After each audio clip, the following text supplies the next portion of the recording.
diretamente contra Deus. Eles estavam falando: Deus, você errou. Deus, você escolheu o cara errado. E logo Deus se levantava e trazia juízo para aqueles que estavam se rebelando, não contra Moisés, mas contra Deus.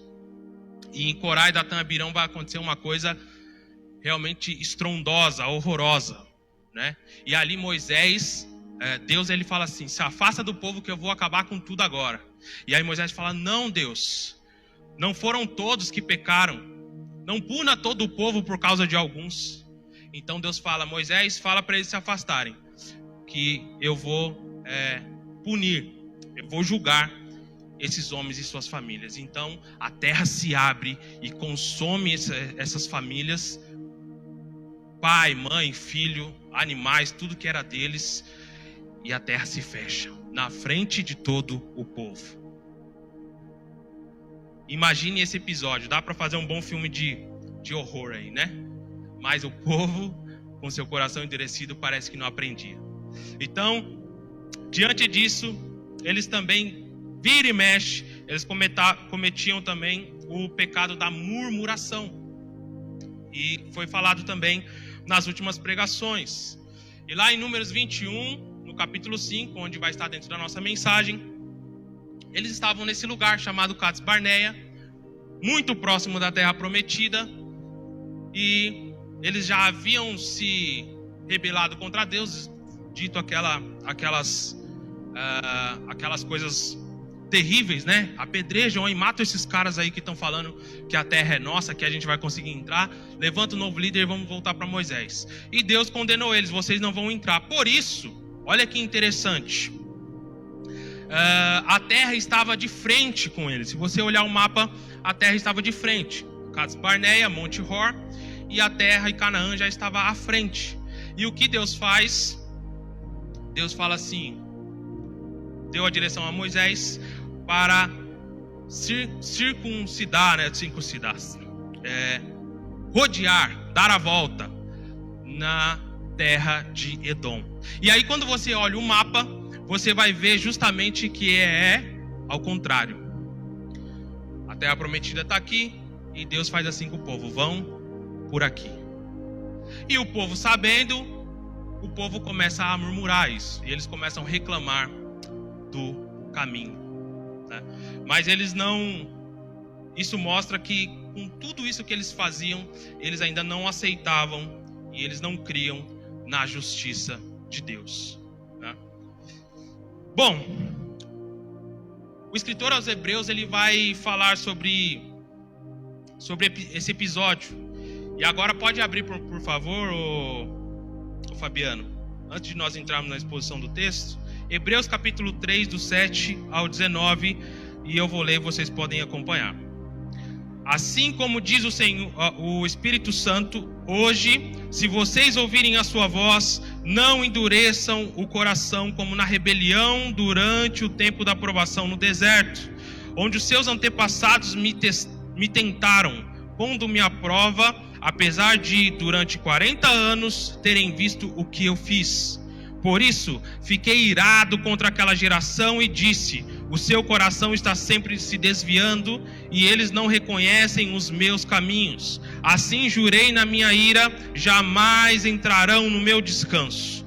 Cuidado, irmãos, para que nenhum de vocês tenha um coração perverso e incrédulo que se afaste do Deus vivo. Ao contrário, encorajem-se uns aos outros todos os dias, durante o tempo que se chama hoje, de modo que nenhum de vocês seja endurecido pelo engano do pecado, pois passamos a ser participantes de Cristo, desde que de fato nos apeguemos até o fim à confiança que tivemos no princípio.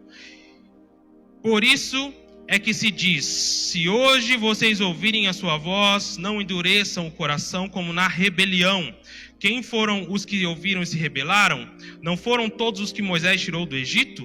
Contra quem Deus esteve irado durante 40 anos? Não foi contra aqueles que pecaram, cujos corpos caíram no deserto? E a quem jurou que nunca haveriam de entrar no descanso? Não foi aqueles que foram desobedientes? Vemos assim que por causa da incredulidade não puderam entrar. Então todos esses pecados e muitos outros, como idolatria e imoralidade e tantas outras coisas que eles pecaram durante o caminho do deserto, o escritor aos Hebreus resume tudo nisso: eles não criam, eles não confiavam. E é muito interessante que hoje, até durante a canção, durante as palavras, durante a oração, Deus está nos chamando para isso. Nós precisamos confiar. Confiar, né? Crer é viver perigosamente, né? E é dessa maneira.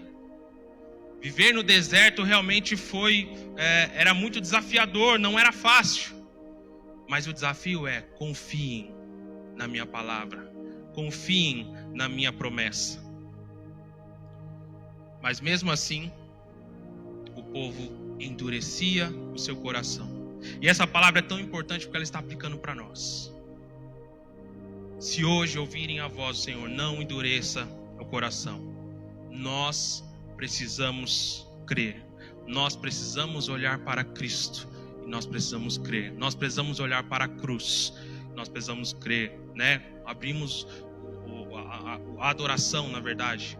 Eu vi o Senhor. Nós precisamos olhar para Deus. E nós precisamos crer. Agora sim, vamos para a exposição. Números 21, do 4 ao 9.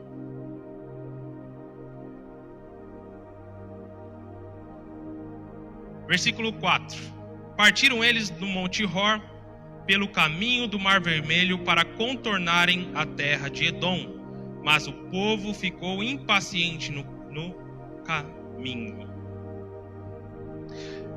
Então foi bem isso. A terra estava à frente. Deus, já como juízo, fala: agora vocês vão para o caminho ao contrário, né? Vocês vão dar a volta na terra de Edom. E em Números, ou Êxodo, vai falar sobre esse episódio também, que Moisés até pediu autorização para o rei de Edom para passar pela terra dele. E essa autorização não foi concedida porque Deus realmente não quis. Deus quis que realmente eles fossem ao contrário da promessa. Isso nós podemos aplicar hoje, meu amado. Que quando nós não cremos em Deus, quando nós não confiamos em Deus, quando nós não temos fé na sua palavra, na sua promessa, na sua provisão, nós caminhamos ao contrário realmente da bênção. É regresso, é prejuízo, é retrocesso. Quando nós não cremos em Deus, nós estamos dando sempre passos para trás. O desafio é esse, o desafio é caminhar naquilo que não se vê, mas naquilo que se espera. Essa é o significado da fé. Mas não, nós sempre queremos caminhar naquilo que nós estamos vendo. E às vezes, na nossa cabeça, os nossos passos são mais proveitosos, mais seguros. Mas a gente não vai entender o porquê nós estamos andando para trás. Pode olhar, aquela pessoa que ela retrocede da fé, aquela pessoa que desiste de crer, a vida dela nunca vai para frente. Nunca você vai encontrar essa pessoa depois e ela vai estar melhor. Porque a vida de fora da nuvem, ela sempre vai ser destrutiva. Vai ser uma vida debaixo de prejuízos. Vai ser uma vida de retrocesso. E foi assim, porque eles não creram. Eles andaram em círculo. Aquele que anda pela fé, ele avança. Josué e Caleb, eles avançaram. Josué e Caleb foram aqueles que entraram na terra. Aqueles que tomaram posse da promessa. Aqueles que entraram no descanso, porque eles andaram pela fé. E aqueles que não andaram pela fé, eles ficaram dando voltas. Eles ficaram andando em círculo. Por isso, meu amado, por mais perigoso que seja, por mais que a terra prometida, por mais que a promessa de Deus, lá vai haver gigantes, decida andar por fé. Porque pela fé, o seu caminho sempre vai ser para frente. Pela fé você não fica dando círculos. Pela fé você não retrocede. Glória a Deus por isso. Verso 5. e falou contra Deus e contra Moisés, dizendo: por que vocês nos tiraram do Egito para morrermos no deserto? Não há pão, não há água, e nós detestamos essa comida miserável. Diante de tudo que eles já tinham visto, terra abrindo e gente sendo consumida, lepra pegando as pessoas, não aprendem. Mais uma vez aqui, eles murmuram, e não contra Moisés, porque Moisés não tinha nada a ver com Moisés. Nós vemos que Moisés era um homem cheio de falhas, assim como nós, mas tinha a ver com Deus. Deus escolheu Moisés para estar ali. Então, quando eles se levantavam contra Moisés, e na verdade o texto já fala que eles se levantaram contra Deus e contra Moisés, eles estavam murmurando, reclamando, sendo ingratos contra o Deus Todo-Poderoso. E quando, eu não sei você, mas quando a gente lê o Antigo Testamento, a história desse povo, dos israelitas, do povo do deserto, eu não sei você, mas eu peco lendo a Bíblia. Porque me sobe uma ira e fala assim, dá vontade de pegar esses caras pelo pescoço, que não é possível. Os caras veem o mar se abrindo na frente deles, uma coisa que é inimaginável, a ciência não consegue explicar, e alguns eles gastam a vida tentando entender o que pode ter acontecido ali. Diante dos olhos dele, mesmo assim, eles murmuravam, eles se rebelavam, eles não criam. Mas por outro lado, logo vem o Espírito Santo e fala assim: esse cara é você. O Espírito Santo não é o Roberto Carlos, né, que fala, né? Esse cara sou eu, mas ele faz como Natã. Quando Davi também se encheu de ira com aquela história de Natã, né? Ele falou: quem que foi esse que, tendo muitos cordeiros para fazer um banquete, pegou daquele que só tinha um, né? E se encheu de ira: vamos pegar esse cara, vamos matar. E aí o Espírito Santo também, através daquele profeta, fala: esse cara é você. E assim somos nós, meu amado. Claro que nós não vimos o mar se abrir, claro que nós não vimos a coluna de fogo, é claro que nós não vimos o maná cair do céu, mas muitas outras coisas nossos olhos puderam contemplar. Muitas outras coisas nós pudemos receber do Senhor em forma de milagres, desde pequenos a grandes. Onde, se você lembrar, nem a ciência consegue explicar talvez o que você viveu, o milagre que você viveu. Nem você consegue entender quantas coisas através da graça de Deus você pôde viver na sua vida. E mesmo assim, muitas das vezes, nós queremos também murmurar. Nós queremos reclamar. Nós queremos olhar para trás e falar: poxa, parece que a minha vida lá no Egitão, lá no mundo, eu estava melhor.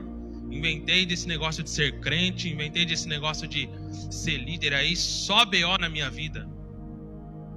E essa murmuração, meu amado, Deus, ele não muda. A murmuração, ela atraía a ira de Deus para aquele povo. E nosso Deus não mudou. Estamos num tempo de graça, mas Deus continua sendo justo. Então, aí a murmuração, ela revela um coração ingrato. E você já viveu com uma pessoa ingrata? Já recebeu ingratidão na sua vida? Existe prazer nisso? Ninguém gosta de pessoas reclamonas, de pessoas ingratas. Ninguém gosta. E Deus não é diferente. Deus, ele não tem prazer na murmuração. Deus, ele não tem prazer na ingratidão. E nós devemos sondar o nosso coração. Será que nós não estamos sendo como esse povo muitas das vezes? Quantas vezes as pessoas elas oram e falam: Deus, meu sonho é entrar naquela empresa, eu quero trabalhar naquele lugar, eu quero a minha carteira assinada. E aí Deus abre a porta. A pessoa entra na empresa, mas não passa na experiência. Esse chefe aqui, não aguento mais esse lugar.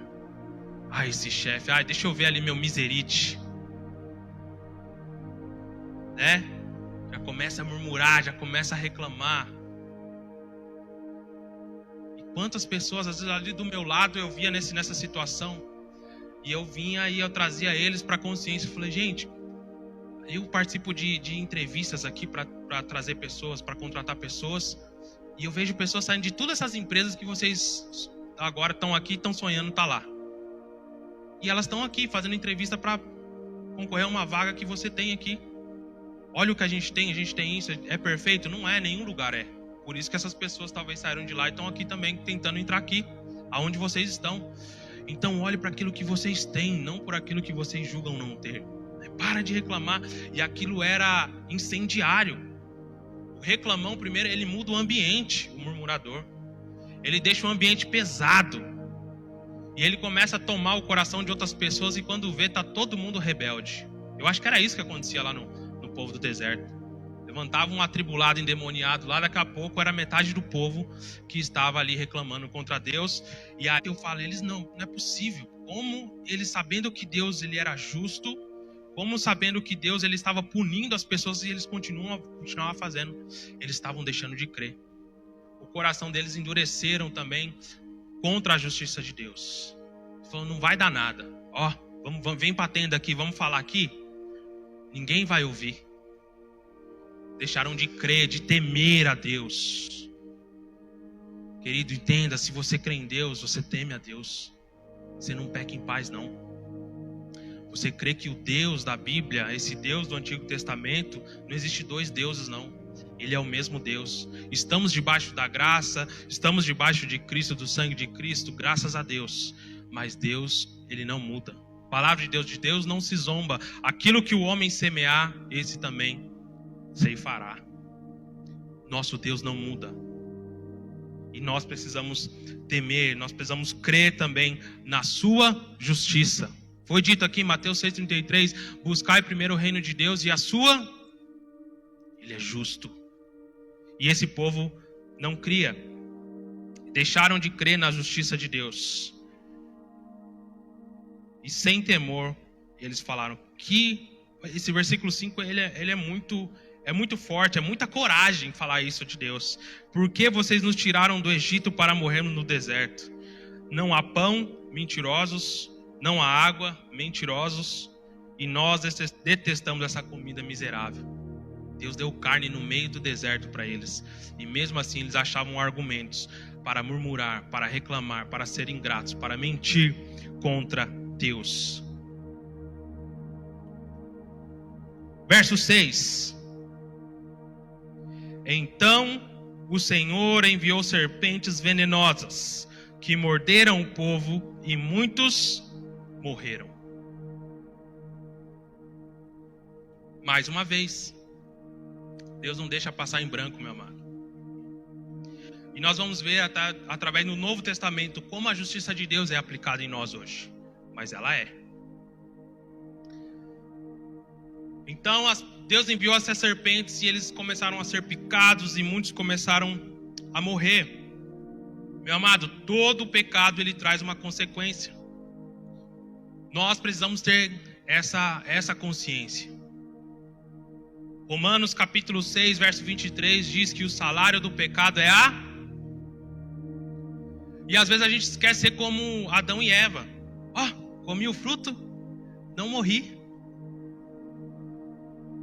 Mas logo depois era melhor eles terem morrido do que eles terem vivido longe de Deus. O pecado ele traz a morte física muitas vezes, a morte espiritual e muitas outras consequências. Quantos casamentos acabaram por causa de um erro? Quantas oportunidades na vida as pessoas perderam por causa de um pecado, por causa de uma falha.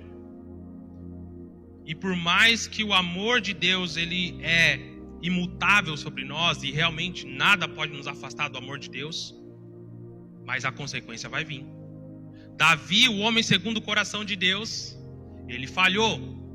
E Deus o perdoou. Assim que ele se arrependeu, Deus perdoou ele instantaneamente.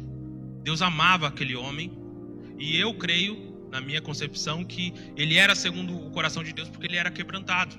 Ele mesmo fala num dos seus salmos que Deus não resiste um coração quebrantado. Mas as consequências vieram. E não foram poucas, não. Sua vida realmente foi esmigalhada, destruída. Todas as áreas, a familiar, né? Na verdade, a familiar, né? Ele deixou de conquistar, a sua saúde. Existe um salmo que ele fala: os meus olhos, meus ossos, né, secaram enquanto eu não confessei os meus pecados. Salmo 51, se eu não me engano. Então o pecado, ele oprime, o pecado ele nos mata de dentro para fora. E dependendo do pecado, ele vai trazer a morte até física mesmo. E a pior da morte, se a pessoa não se arrepender, é a morte eterna, que é o afastamento eterno de Deus. Nós precisamos ter essa consciência. Deus, ele é justo. E hoje, aqui nós vemos ele de várias formas, ele aplicando a sua justiça. Através da lepra, através da terra se abrindo, através das serpentes venenosas. E lá em Romanos capítulo 1, do 24 ao 27, nós vamos ver que Deus, ele nos entregou, a nossa geração, a geração da graça, a pior das consequências. Paulo diz aos romanos que por causa do nosso pecado, ele nos entregou a nossas próprias paixões. E você quer ver o pior castigo do homem, de Deus para com o homem, é falar assim: faz o que você quer da sua vida. Esse é o pior castigo, o pior juízo que Deus poderia fazer com o homem. Porque nós vemos aí na rua, nós vemos na Cracolândia, nós vemos aí os famosos ricos, tantos morrendo de AIDS, de overdose, porque foram entregues às suas próprias paixões. O salário que Deus aplicou sobre o nosso pecado, quando nós decidimos nos afastar de Deus, foi esse: vai e faça o que você quiser da sua vida. E aí o homem, acontece o que a gente vê aí nos noticiários. O homem matando por causa de dinheiro, morrendo de doenças sexualmente transmissíveis, morrendo de overdose, porque está entregue às suas próprias paixões. O pecado sendo castigado com mais pecado. E a gente precisa ter consciência: Deus, o Senhor, não muda. E ai de nós, se o Senhor disser isso para nós: você quer viver nessa vida de incredulidade? Então faz o que você quer da sua vida. Ai de mim se o Senhor fazer isso comigo. Eu não sei onde eu pararia, mas pela graça, a graça de Deus me sustenta. E por isso nós devemos todos os dias temer ao Senhor e nunca pecar em paz. O pecado sempre vai bater na nossa porta. O pecado vai estar no nosso caminho e muitas das vezes nós vamos tropeçar. Mas aquele que crê e teme a Deus: eu creio na justiça de Deus, eu creio que o inferno existe, eu creio que meu Deus é santo e Ele não compactua com o pecado. Por isso eu me arrependo. Ó Deus, misericórdia de mim. Não aplique em mim a tua ira. Tem misericórdia de mim. Muda meu coração. Me dá um arrependimento verdadeiro. Porque eu temo ao Senhor. Porque eu creio que o Senhor é justo. Essa teologia aí eu sei que muitas das vezes esse tipo de palavra ele tem se afastado realmente das pregações, porque muitas pessoas exageraram também, que muitas pessoas também pregaram um Deus com chicote na mão, que se você não der o dízimo, Deus vai pesar a mão e vai vir o devorador e vai vir o migrador. Se você faltar no culto de domingo de ceia, meu irmão, se Jesus voltar, aí nesse dia o cara realmente não conseguiu vir, marcou uma viagem, né? E aí bateu o carro, aí Deus pesou a mão. E pregaram esse Deus carrasco e muitas das vezes mesquinho, com um chicote na mão. E isso é um exagero, isso é um extremo. É claro que Deus não é só isso. Essa semana eu postei num store lá, né? Um meme gospel. E aí tinha 2 gráficos lá. Como as pessoas pregam os atributos de Deus. E aí o amor grandão, a bondade grandona, a benignidade, a ira menor, né? A justiça menor. Não, e Deus ele é completo. Ele é todo amor, ele é todo, né? Ele é toda justiça, ele é toda benevolência. Nosso Deus, ele é completo. Então precisa ter esse equilíbrio. Ele não é esse Deus de chicote, Mas também não é aí em resposta a esse Deus do chicote, criaram a teologia dos ursinhos carinhosos, né? Que daí, Deus é aquele fofinho, cuticute, frufruzinho, né? Você é meu ponto fraco. E também não é. Então Deus, ele é todo amor. Deus, ele é o amor. Mas ele é justiça. Amém? E olha só, na sequência nós vamos ver essa verdade. Assim como ele é justiça, ele é graça. Verso 8. Acho que eu não li o 7, né? O 7. O povo foi a Moisés e disse: pecamos quando falamos contra o Senhor e contra você. Ore pedindo ao Senhor que tire as serpentes do meio de nós. E Moisés orou pelo povo. E aqui mostra outra característica nossa, que a gente é cara de pau, né? Quando o negócio aperta, aí agora a gente pecou, né? Agora a gente corre para Deus e fala: Deus me ajuda, Deus me socorre, me tira dessa situação que nunca mais eu vou fazer isso aqui, né? Entra numa enrascada na vida porque não orou, não pediu orientação, não buscou na palavra uma direção, não pediu um conselho. A nuvem de testemunhas, quem estava no culto passado aí, né? Não pediu um conselho, não procurou na liderança uma orientação, se enrascou todinho, aí depois fala: ai Deus, me perdoa, eu falhei, me tira dessa, que nunca mais eu faço isso. Deus olha para nós e falou: já vi essa história, né? E ali o povo falou: pecamos. E aí ele vai até Moisés e fala, né? Ore pedindo ao Senhor que tire as serpentes do meio de nós. Agora Moisés serve. Agora, um tempo atrás, Moisés, várias oportunidades, Moisés tirou eles para morrer, né? Moisés era ruim. Quem foi que colocou você como príncipe sobre nós? Mas quando o calo aperta, o Moisés intercede por nós. Quantas vezes nós somos parecidos, né? Cara de pau, muitas das vezes. Que Deus tenha misericórdia de nós. E aí Deus, ele é bom. Verso 8. O Senhor disse a Moisés: faça uma serpente e coloque-a no alto de um poste, e quem for mordido e olhar para ela, viverá. Olha que Deus poderoso. Quem pode entender a mente do Senhor? Porque que coisa curiosa. Deus manda criar uma imagem, colocar num poste e fazer o povo: olha para, olhou, tá salvo. Que coisa curiosa, sabendo de um povo que lá no Monte Sinai, Moisés ficou um pouquinho longe, eles já criaram um bezerro de ouro e começaram a adorar o bezerro. E Deus agora manda criar uma imagem para que aqueles que olhassem, eles pudessem ser salvos. Mas Deus, ele é maravilhoso. Isso nós cremos que foi uma forma didática de Deus ensinar o povo, para que eles olhassem para ali, para a serpente, e vissem o motivo da sua dor. Eles olhavam para a serpente, eles iam lembrar daquilo que estava causando dor para eles, daquilo que estava causando morte para eles. E o bronze, um dos símbolos do bronze na Bíblia, era justamente juízo. Então eles iam lembrar, olhar para aquela serpente e eles iam ver: é a justiça de Deus. Nós merecemos.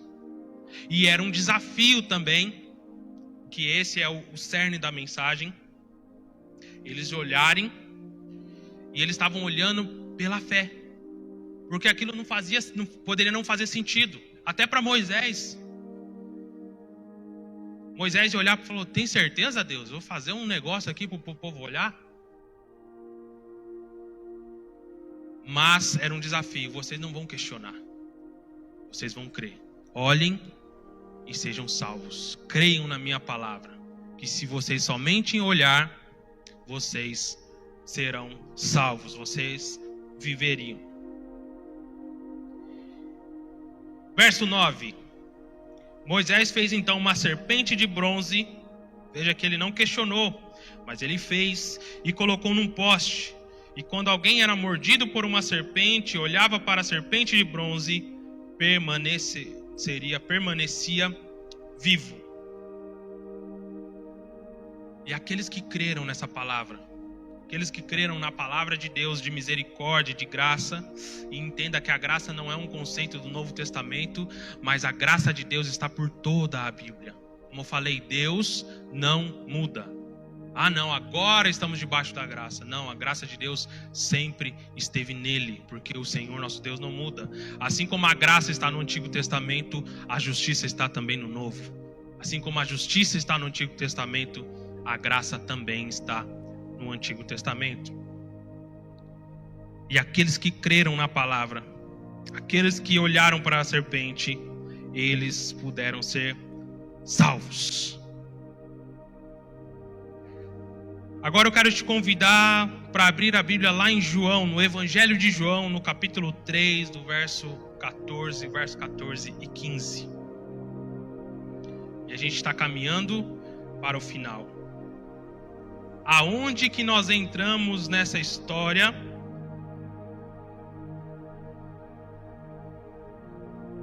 Da serpente de bronze.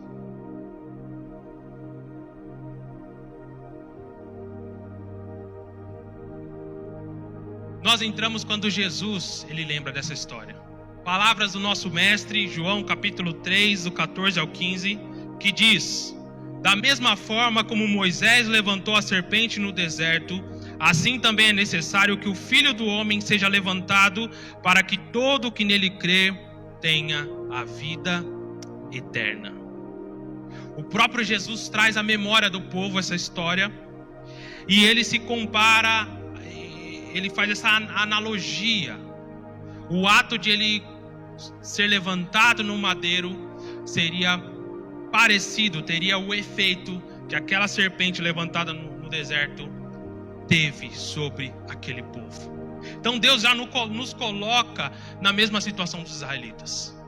Pecadores, ingratos, murmuradores, rebeldes. Mas Deus, pela sua graça, vai levantar o Filho do Homem. E sobre ele vai estar o pecado do povo, aquilo que estava trazendo dor e morte para nós, o nosso pecado.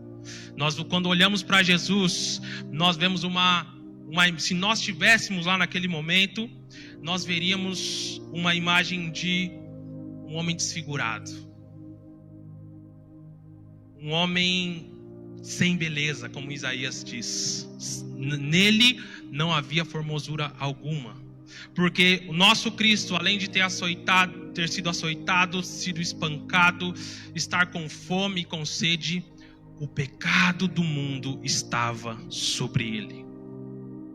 Então, quando nós olhamos e nós imaginamos essa imagem, é essa mesma situação que aconteceu no deserto. Eles olhavam para a serpente e olhavam a raiz da sua dor. E quando nós olhamos para esse Jesus, nós devemos olhar: ele está sofrendo lá por causa do meu pecado. Isaías vai dizer que o alívio que nos traz a paz estava sobre ele, e pelas suas pisaduras nós fomos sarados. O nosso pecado estava sobre Cristo. E a graça de Deus, ela foi revelada através desse momento, de quando Jesus, ele foi levantado no madeiro. Mas quando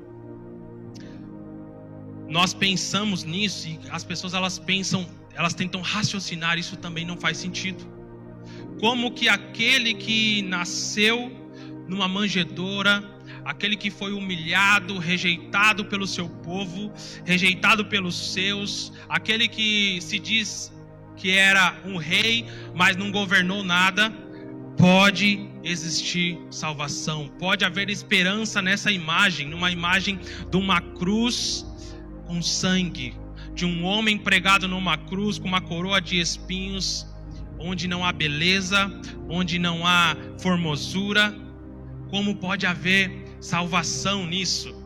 E esse é o desafio para nós. O desafio é crer.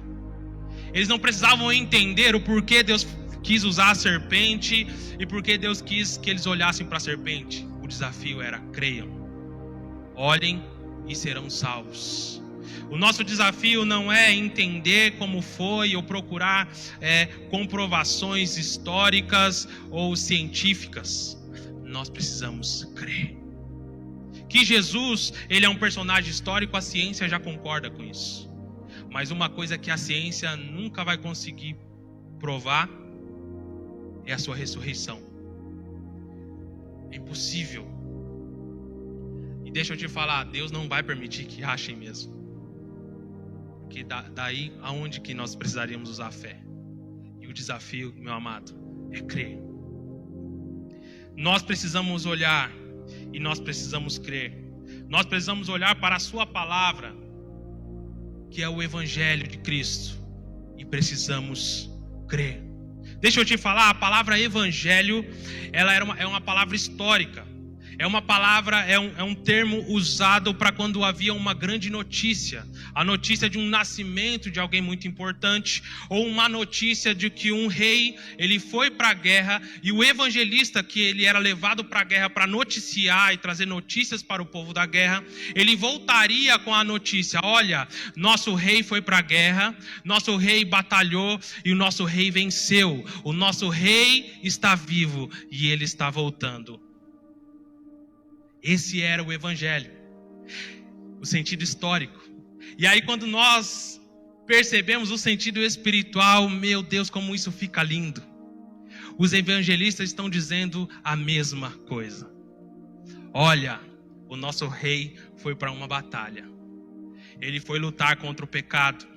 Ele foi lutar contra a morte. Inimigo que ninguém até hoje nunca conseguiu vencer.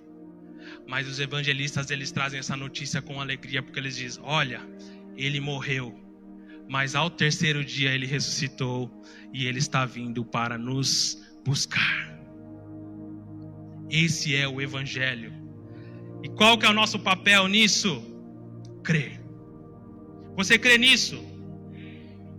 O pecado, ele nos tocou, ele nos feriu, ele nos corrompeu. Mas a graça de Deus, ele permitiu que o seu próprio filho fosse exposto com o nosso pecado na cruz. E ele simplesmente falou: creia nisso. Olhe para a cruz, olhe para Cristo e creia que ali está a sua salvação, ali está a sua esperança. Olhe para a cruz, meu amado. Olhe para a cruz e simplesmente creia. E para nós encerrarmos, eu quero trazer 3 pontos aqui muito breves para fixar essa mensagem no seu coração. Nós precisamos olhar para a cruz e nós precisamos crer. O que a cruz representa? Primeiro, nós precisamos olhar para essa cruz e nós precisamos crer na sua justiça.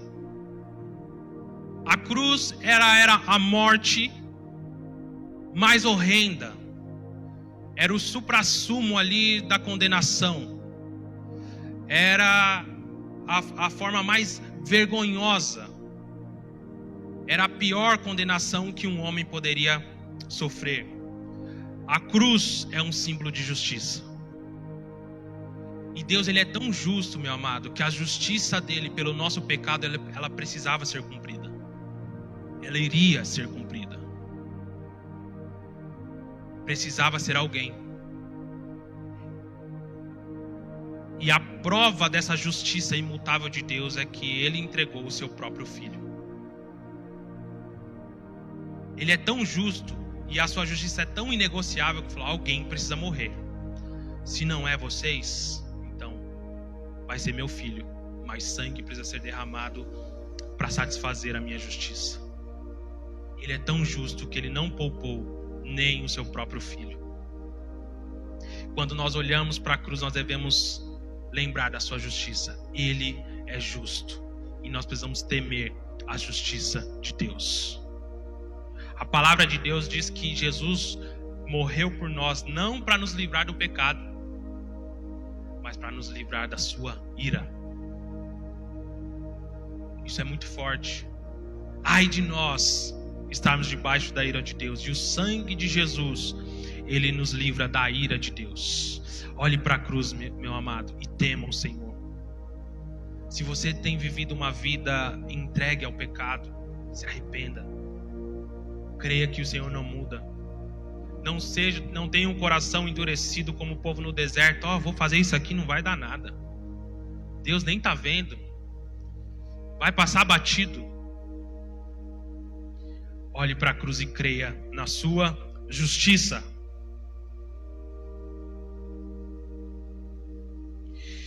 Dois, creia que o sacrifício é suficiente. Deus, Ele é maravilhoso. E olha que atributos que parecem ser contrapostos, né? Um Deus justo, um Deus firme, é um Deus gracioso. E quando nós olhamos para a cruz, esse é o nosso desafio. Pode subir o Ministério de Louvor, se vocês quiserem. Esse é o desafio. É apenas crer. Desista de se salvar. Você não é bom. Não há nada que você faça para você poder ser salvo. Você é tão mau quanto aqueles israelitas. Você é tão merecedor do inferno quanto eu, quanto aquele cara que está no corredor da morte. Somos maus, somos egoístas, somos avarentos, somos idólatras. Quando nós não adoramos imagem, nós adoramos um carro, nós adoramos um filho, nós adoramos nosso emprego, nós adoramos a nós mesmos, nós adoramos a nossa imagem, a nossa reputação.